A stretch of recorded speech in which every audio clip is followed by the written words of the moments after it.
What is going on, guys? Welcome to another WordPress theme tutorial.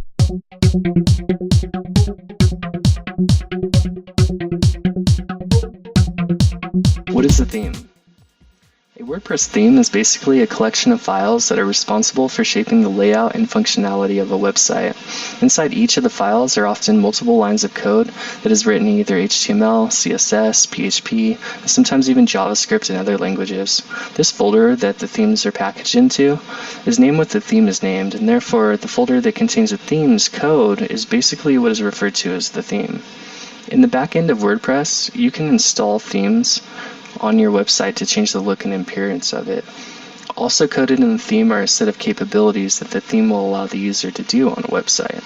A good developer creates a theme that has all the necessary capabilities that a user could ever wish for, without including capabilities that most of the users will never use, because too much code slows down a website. Let me show you some examples of WordPress themes. Hey guys, so welcome to my desktop computer. So real quick, I want to show you how to browse and download other developers' themes. And one that we're specifically going to download is WordPress's 2017 theme. I'm sure most of you have seen it before because it's the default theme for the WordPress installation. But the reason why we're going to download it is because I want to introduce the essence of a theme by showing a concrete example of what a theme looks like. So let's head on over to wordpress.org.themes, and you can do that by following the link right under this section.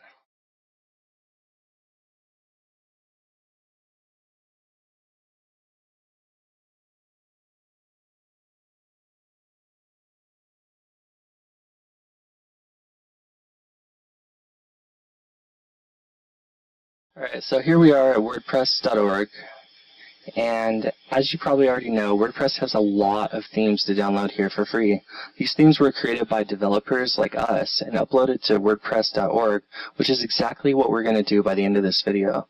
I'll walk you through how to do that step by step, but first, let's download the 2017 theme.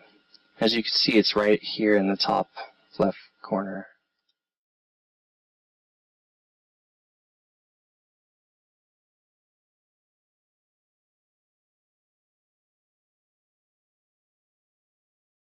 So at their most basic level, themes have an index.php and a style.css.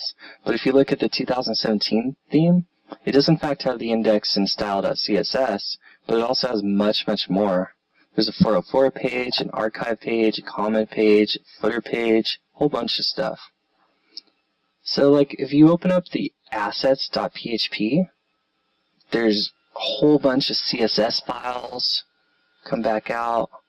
There's template parts, footer, a header, navigation. Each one of these folders have multiple files. I'm going to show you how to make all of these in future videos. But for today's video, I just want you to notice a few things. First, notice all these files that are not in folders. This is not coincidental. WordPress looks for files named these files in the root of the folder, which is where we're at right now. Another thing I want you to notice is that almost every file ends in .php except for the style.css and the image, the screenshot.png.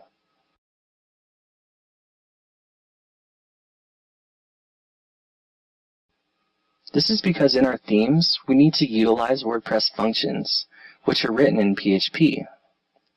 We'll also go into depth of those functions in future videos as well.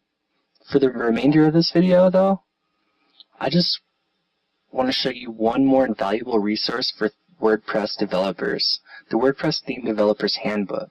You can find the link at the bottom of this video as well. Okay, so here we are at the WordPress Theme Developers Handbook page, and as you can see, there's a lot of stuff. I'll be teaching everything in this handbook in the series of tutorials, but it's highly recommended that you bookmark this page as well. As you can see, I already bookmarked mine up here.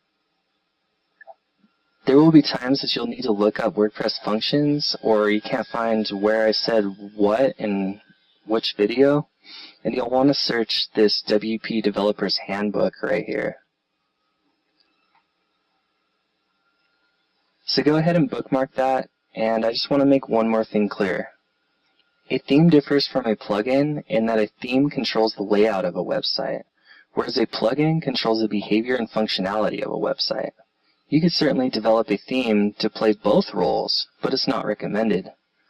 If the user wants to change the way their theme functions, or they want to change the way their theme looks, they're pretty much screwed, because if they change the theme, their layout changes and their functionality changes, whereas the functionality side of their website could have just been handled by a plugin, and when they changed their theme, their website would have been fine.